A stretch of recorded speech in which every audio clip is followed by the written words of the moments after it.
우리가 토요일 날 보았던 이 앞에 시편 93편은 하나님을 왕으로 묘사를 했었죠. 그에 비하면 이제 오늘의 우리가 읽은 시편 94편은 하나님을 재판장으로 묘사를 하고 있는 거예요. 우리가 데살로니가 후서를 읽다 보면 거기 여호와의 날이라고 하는 말과 그리스도의 날이라고 하는 표현이 반복해서 나옵니다. 표현은 여호와의 날, 그리스도의 날이라고 이렇게 표현은 다른 것 같지만 사실은 둘 다 모두가 예수님의 재림하시는 그 최후의 날을 일컫는 그런 말입니다. 그러나 그 의미하는 바나 대상은 서로 달라요. 여호와의 날 그러면 이것은 심판의 날을 의미하는 거예요. 그러니 그 심판의 대상은 누구겠어요? 예수 그리스도를 구주로 믿지 않는 모든 악한 인생들, 바로 그들이 대상인 것이 여호와의 날 개념입니다. 그럼 그리스도의 날은 뭐겠습니까? 예수 그리스도를 믿고 구원받을 자가 맞이할 그 영광스러운 축복의 날이 바로 그리스도의 날이라는 거예요. 재판이라는 것도 그렇잖아요. 판결이 내려지는 그날에 승소한 사람들에게는 기쁨과 환희의 날이 될 거예요. 그러나 패소한 사람들, 특별히 처벌을 받아야 할 사람들에게는 공포와 괴로움의 날이 될 것입니다.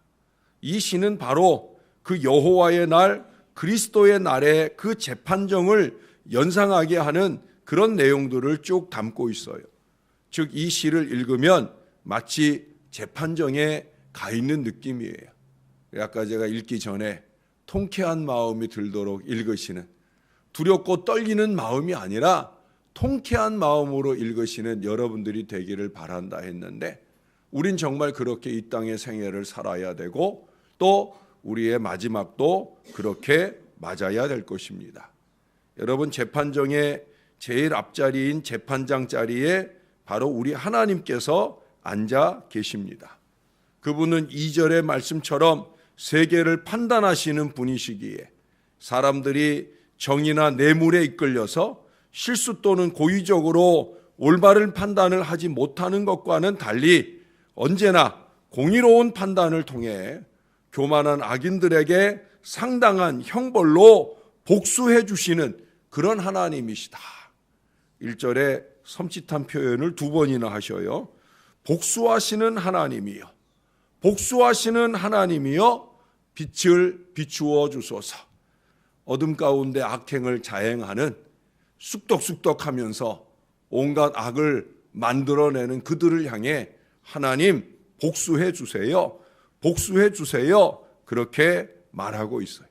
무엇보다도 9절 말씀에서 귀를 지으시니가 듣지 아니하시랴, 눈을 만드시니가 보지 아니하시랴 라고 말씀하시는 대로 일반적인 재판정에서는 증인들이 나와서 자기들이 보고 들은 것을 말해, 그래서 그것을 증거로 해가지고 그래서 판결이 내려지잖아요.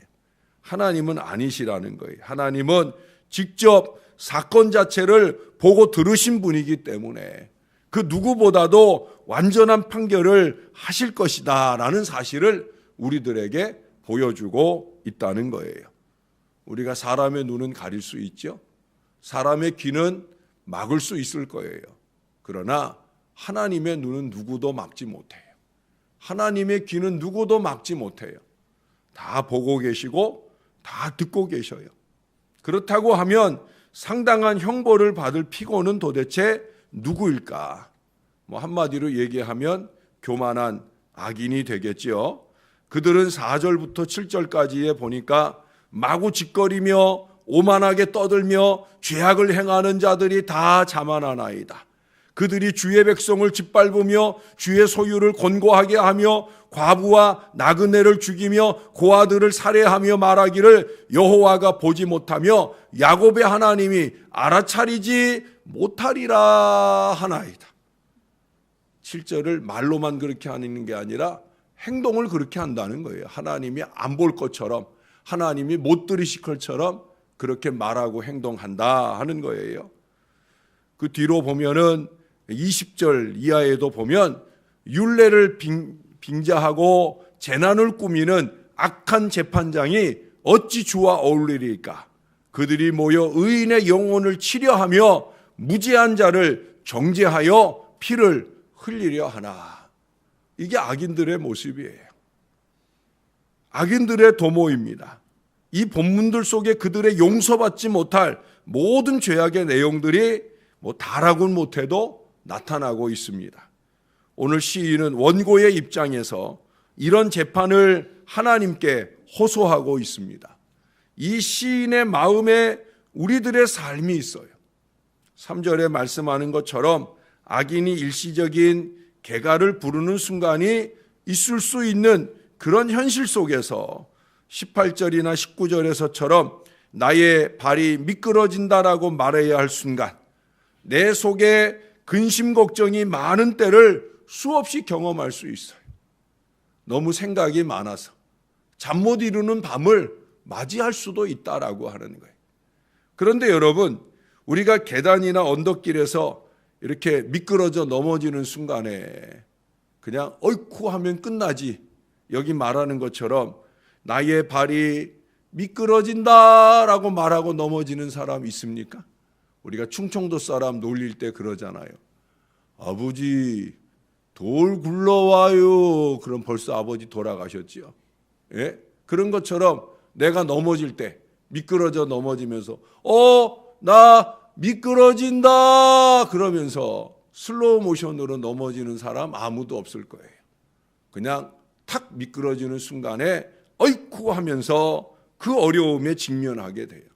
그게 그저 계단이나 미끄러운 데서 넘어지는 것만 그런 게 아니죠. 우리의 삶 속에서도 마찬가지예요.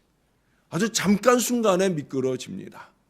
악이 놓은 올무에 미끄러지는 순간도 있을 것이고, 우리 스스로 어리석음을 통해 그렇게 절망의 나락으로 미끄러지는 순간을 만날 수도 있을 거예요. 여기 19절에 내 속에 근심이 많다. 내 속에 근심이 많다. 옛날 개역 한글에는 생각이 많다. 내 속에 생각이 많다. 여러분, 생각이 많아 잠 못 이루는 밤을 보내보신 적 있죠? 저도 많아요. 이 어원적인 의미를 보면 근심과 걱정으로 마음이 혼란스럽고 복잡하다, 그런 말이에요. 이것은 악인들의 신앙적인 조롱과 오만한 말과 그 행동들에 의해 위축되어진 심령 상태를 표현하고 있어요. 우리들은 등산을 하다가 이렇게 미끄러져 넘어지려고 하면 어떻게 합니까? 근처에 있는 무엇이라도 잡으려고 그러잖아요. 미끄러져 넘어질라 하니까 근처에 나뭇가지를 잡든지, 아니면 이미 미끄러져서 막 굴러내려갈 때 풀 한 폭이라도 잡든지, 아니면 내 옆에 누군가라도 같이 나랑 가고 있었으면 그 사람의 팔을 잡든지 옷을 잡든지 그렇게 매달리려고 그러죠. 그래서 젊은이들 중에 등산을 좋아하는 이유가 혹여라도 그런 순간을 만날 때 자기도 모르게 아주 근사한 남자의 손이라도 잡을까 싶어서, 또는 아주 예쁜 아가씨의 손이라도 잡아줄까 싶어서 등산을 가는 경우도 있다라고 하잖아요. 여기 18절에 보니까 여호와여 나의 발이 미끄러진다고 말할 때에 주의 인자하심이 나를 붙드셨사오며, 할렐루야. 내가 미끄러져 넘어질 때 누가 우리를 붙잡아 주신다고요? 우리 주님이. 하나님께서는 언제나 우리의 손을 잡아주실 준비가 되어 있는 줄로 믿습니다. 제가 힘들고 어려울 때 제일 많이 부르는 찬양이 뭐라고 그랬어요? 하나님께로 더 가까이 갑니다. 고통 가운데 계신 주님 하는 찬양이에요. 여러분들이 기도하고 있다가 그 찬양이 저쪽에서 들리면 우리 목사님 많이 힘드신가 보다 라고 생각하셔도 됩니다. 하나님께로 더 가까이 갑니다. 하나님께로 더 가까이 갑니다. 결국 그게 길이더라고요. 어떤 어려움이 닥치는 순간에 아이쿠 하나님 외치며 기도의 손을 내밀기만 하면 인자하신 손으로 우리를 꼭 잡아주셔요. 세상에 다른 위로가 없어요. 저는 아주 힘들고 어려울 때 그 어려움들을 아내한테도 얘기하지 않아요. 왜? 나 혼자 힘들고 말아야지. 내가 그걸 아내에게 말해서 아내까지 힘들고 번민하게 할 일이 없지요. 저는 힘들면 저 혼자 하나님께로 더 가까이 갑니다. 우리 아내를 못 믿거나 우리 아내가 위로를 주지 않기 때문이 아니에요. 나 혼자 하나님께로 더 가까이 가고 하나님께서 붙들어 주시고 위로해 주시는 그 은혜를 입는 것이 더 좋겠다 생각하기 때문이에요. 19절 말씀 보니까 내 속에 근심 많을 때 주의 위안이 내 영혼을 즐겁게 하시나이다. 할렐루야. 여기서 얘기하는 이 위안은 하나님의 직접적인 위안도 됩니다. 또 여러분들에게는 이 목사나 또는 여러분 곁에 든든하게 위로와 기도를 더해줄 그런 좋은 리더나 헬퍼들도 될 수 있을 거예요. 리더와 헬퍼의 역할은 사실 그런 역할이에요. 예? 그저 누구네 집에 무슨 일 있다고 그 일을 여기저기 떠벌려가며 소문내라고 리더 헬퍼 만들어주는 게 아니라, 그러니 교인들이 리더 헬퍼를 못 믿어요. 그래서 목사에게 신방을 요청할 때 목사님만 오세요 이런 얘기들을 하게 되는 건 이건 안타까운 일이죠. 건강한 리더십이, 평신도 리더십이 세워져야 돼요. 하나님의 위안을 대신하는 목회자, 하나님의 위로를 대신하는 리더와 헬퍼들이 되어서 그 마음을 어루만져주고 하나님의 위안의 손길이 되어 주어야 된다라고 하는 거예요. 많은 고민이 있을 때 여러분 부족하지만 부족한 종과 함께 고민을 나누고 함께 기도함으로 얻는 위안, 이 위로가 주님의 은혜 가운데 넘칠 수 있기를 바랍니다. 그것이 하나님이 우리를 즐거움으로, 근심으로 시작되었지만 즐거움으로 마치는 결과를 반드시 누리게 한다는 거예요. 그러므로 저와 여러분의 마음속에는 22절에 말씀하는 것처럼 하나님은 나의 요새이시다, 나의 하나님은 나의 피할 반석이시다 라고 여기면서 살아야 된다는 거예요. 그런 사람은 모든 고통과 고민의 순간에 하나님을 불러야 하고 하나님만이 참된 즐거움을 주시는 은혜를 반드시 누려야 된다는 거예요. 무엇보다 이러한 즐거움을 갖기 위해서는 우리의 상황이 어떠하든지에 상관없이 우리의 마음속에는 9절에 말씀하는 것처럼 주님이 듣고 계신다, 주님이 보고 계신다, 이 마음을 놓치면 안 되는 거예요. 제가 늘 얘기하잖아요. 임마누엘은 아까 얘기한 것처럼 내 발이 미끄러질 때, 내 속에 근심이 많을 때, 그런 때만 임마누엘을 바라는 게 아니라고 그랬잖아요. 그 순간이 어이쿠 하는 순간에 오잖아요. 그러니 그 어이쿠 하는 순간, 그 순간 우리는 임마누엘로 살아야 된다고. 하나님 다 보고 계시고 하나님 다 듣고 계신다, 이 의식 속에 살 수 있을 때야 우리가 어이쿠 하는 순간을 만날 때, 하나님께로 더 가까이 가고 싶은 고통의 순간을 만날 때 그 하나님의 위안을, 그 하나님의 손길을 경험할 수 있다는 거예요. 우리나라 사람들은 안타깝게도 아는 사람들이 보고 있으면 예의 바르게 행동을 하려 합니다. 그러나 모르는 사람들 가운데 있을 때, 아무도 보지 않는 장소에서는 파렴치한 언행을 예사로이 하는 그런 속성이 많이 있다는 거예요. 내가 안 그래도 우리 어르신들이 안 보여가지고 내가 어제 저녁에 분명히 계신 거 보고 내가 내 방에 갔는데, 우리 집에 갔는데 우리 어르신들이 안 보여가지고 제가 걱정하고 있었는데 이제 들어오시네. 오늘 늦잠 잘 주무셨어요? 예, 그런 날도 있어야 피로도 풀리고 하시지. 요즘에 우리 어르신들이 자꾸 아프시고 못 오시고 하셔서 제가 요즘에 아주 그 일이 제게 요즘엔 참 근심이고 기도 제목인데, 제가 얼굴 볼 수 있어서 오늘 아침은 안심하는 아침이 되겠습니다. 고맙습니다. 설교 어디 하다가 멈췄나? 예, 죄송해요.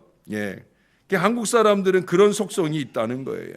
근데 여러분, 그것은 악인의 속성이에요. 의인은, 하나님의 사람은 그렇게 살지 않아요. 그것은 어리석은 자들의 속성이에요. 지혜로운 믿음의 사람들은 그렇게 사는 게 아니에요. 사람들 없는 데서, 사람들 보지 않는 데서 함부로 살고 말하고 행동하는 것은 어느 것이나 보고 듣고 계신 하나님을 의식하는 사람의 삶이 아니라는 거예요. 저나 여러분들은 하나님의 도움을 구하고 사는 사람들이잖아요. 그런다고 하면 어디에나 하나님 계신다. 내가 사람 앞에 서 있는 게 아니라 하나님 앞에 서 있다. 이 믿음의 마음을 놓치지 말고 살아야 되는. 사람은 듣지도 보지도 못해도 하나님은 언제 어디서나 분명히 보고 듣고 아시고 계신다. 우리는 사람들 앞에 사는 게 아니라 하나님 앞에 사는 것이다. 여러분 7절을 보세요. 악인들이 말하기를 여호와가 보지 못하며 야곱의 하나님이 알아차리지 못하리라 하나이다. 이건 악인들이 하는 말이고, 저나 여러분들은 뭐예요? 귀를 지으시니가 듣지 아니하시랴, 눈을 만드시니가 보지 아니하시랴. 우리는 이렇게 말하는 사람이 되어야 된다라고 하는 거예요. 사람만 의식하며 사는 사람은 반드시 피고의 자리에서 하나님의 심판을 기다려야 할 것입니다. 그러나 하나님을 의식하며 사는 사람은 하나님께서 주시는 위로와 즐거움과 승리를 맛보게 될 것입니다. 사랑하는 여러분, 또 한 주간이 시작이 됩니다. 오늘 하루도 또 이 한 주간도 재판장 되시는 우리 하나님 앞에서 사는 의롭고 신실한 믿음의 성도들, 바로 저와 여러분들이 되셔서 우리 하나님께는 영광이 되고 우리에게는 승리의 기쁨과 감격이 날마다 넘쳐나는 축복된 한 주간 잘 사시게 되기를 우리의 구주 되시는 예수님의 이름으로 간절히 축원합니다. 기도하겠습니다. 아버지 감사합니다. 마지막 순간에라도 우리 어르신들 건강한 모습으로 예배자리에 오시게 하는 것, 오시게 하시고 보게 하신 것 감사합니다. 우리 어르신들 좀 건강하게 지켜 주옵소서. 이 수년 내에 부흥하는 역사를 보기 위해서 우리 어르신들의 기도가 필요합니다. 어르신들의 눈물의 기도가 필요합니다. 종에게도 필요하고 이 교회에도 필요합니다. 주님 더욱더 강건한 은혜로 붙들어 주셔서 기도의 자리, 예배의 자리에서 우리 어르신들의 견고한 믿음의 기도를 들을 수 있도록 주님이 도와 주시옵소서. 한 주간의 삶이 시작됩니다. 하나님, 재판장 되시는 하나님 늘 의식하며 살 수 있도록 하나님 다 보고 계신다. 하나님 다 듣고 계신다. 우리가 은밀한 곳에서 속닥이고 어두운 곳에서 도모하는 모든 악을 하나님 다 보고 계신다 하는 사실을 잊지 말게 도와주시고, 사람 앞에서 숨어 지내는 인생이 아니라 하나님 앞에서 떳떳하게 사는 인생으로 아름답게 살아가게 도와주옵소서. 내가 생각하는 것이나 내가 말하는 것이나 내가 행동하는 것이 하나님 보시기 부끄럽지 않은 그 믿음으로 살게 하셔서 그 넉넉하고 여유로운 마음을 통해 사람들의 마음을 얻을 수 있는 그런 부족한 종, 여기 사랑하는 주의 모든 백성들 다 되게 은혜 베풀어 주옵소서. 오늘날 교회가, 교인들이 세상에 손가락질을 받고 있습니다. 정신 좀 차릴 수 있도록, 우리 목사들이 정신 좀 차릴 수 있도록, 우리 성도들이 정신 좀 차릴 수 있도록 하나님 보시기에 좀 좋은 모습으로 아름답게 성실하게 신실하게 살아서 주의 큰 기쁨을 이루어내게 도와주시고 하나님이 주시는 위안과 즐거움으로 넘쳐나는 복된 신앙을 살게 하여 주옵소서. 오늘과 내일 양일간 우리 교역자 수련회를 갑니다. 빈 성전을 주님 은혜로 지켜주시고 더 많은 주의 백성들이 믿음의 기도로 새벽을 지켜내는 은혜로운 이틀 여정이 되게 하시고, 우리 교역자들도 함께 교제하고 기도하며 하늘의 은혜와 기쁨으로 팀워크를 다지고 올 수 있게 해주시고 올 한 해 열심히 교회를 잘 섬길 수 있도록 은혜 베풀어 주옵소서. 또한 금요일 토요일 청소년부 수련회 준비되고 있습니다. 불같은 하늘의 은혜가 임하게 도와 주옵소서. 질그릇이 되려고 하면 1200도 1300도 뜨거운 불길 가운데 구워져야 됩니다. 오 아버지 하나님, 성령의 불같은 은혜를 우리 아이들의 심령에 달구어 주셔서 주님 쓰시기 좋은 질그릇들로 잘 만들어져 올 수 있도록 은혜 베풀어 주옵소서. 내일과 모레 이틀 동안에 아버지 하나님, 또 다른 실기 시험과 면접을 보아야 하는 귀한 믿음의 젊은이가 있습니다. 담대한 마음 주옵소서. 가진 바 모든 실력을 유감없이 잘 발휘하게 도와주시고 두려움과 떨림 없이 담대하게 말할 수 있게 도와주셔서 승리의 걸음을 반드시 걸어가므로 우리 하나님께 영광 돌리게 하여 주옵소서. 승리의 계가가 힘차게 넘쳐나는 우리 신월제일교회 되게 하셔서 다음 세대의 희망이, 교회의 희망이 되게 하시고 주님 영광 받으시옵소서. 감사합니다. 축복합니다. 예수님의 이름으로 기도합니다. 아멘.